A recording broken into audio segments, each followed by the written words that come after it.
Before we dive in, don't forget to hit subscribe for more real-life stories like this. And I'd love to hear your thoughts in the comments. Have you ever felt that gut-wrenching betrayal?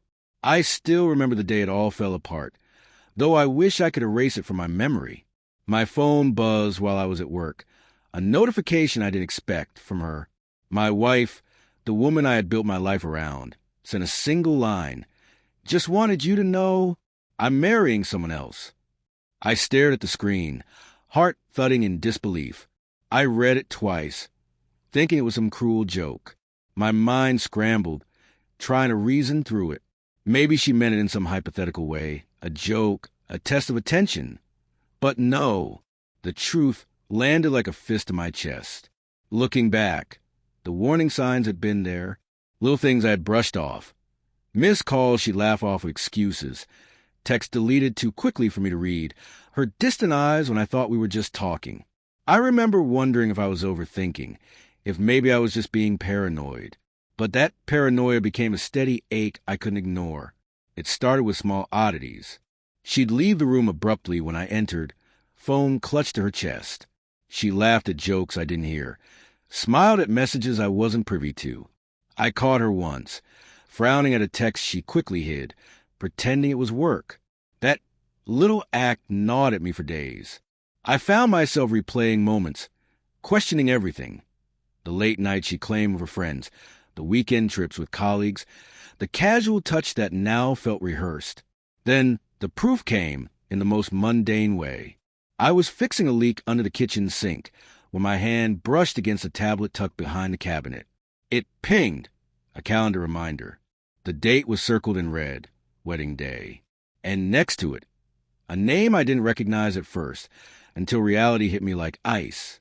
She had been planning this while pretending everything was normal. My stomach sank, nausea mixing with a fury I couldn't name.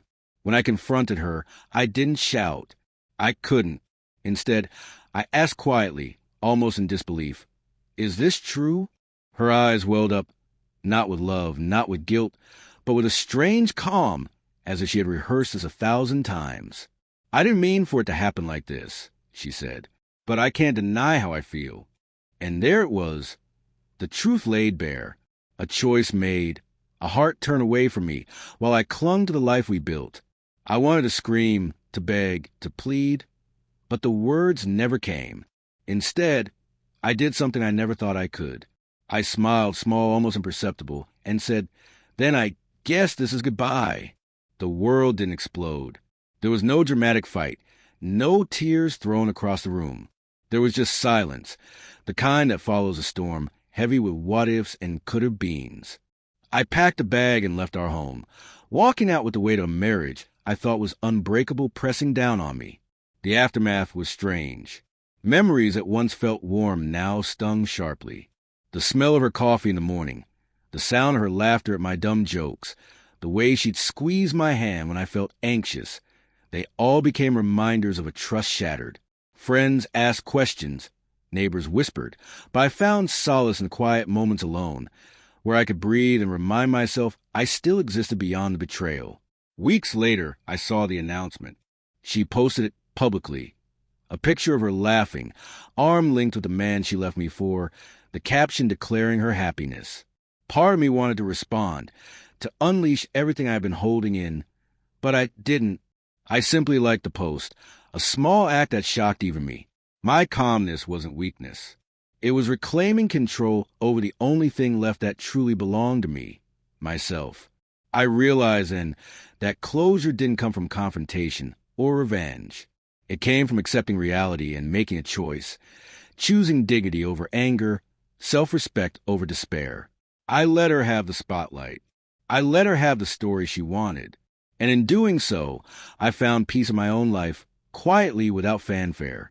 Some nights I still think about what we had, but those thoughts don't consume me. They remind me that love can be cruel, but it also teaches resilience.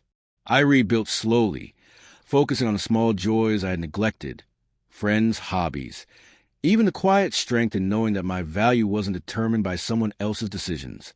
And that's the lesson I want to leave you with.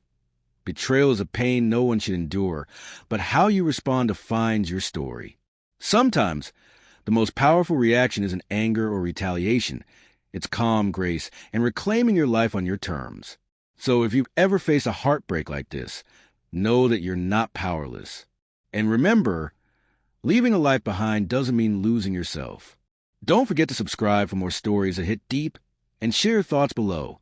How would you respond if someone you trusted betrayed you so completely?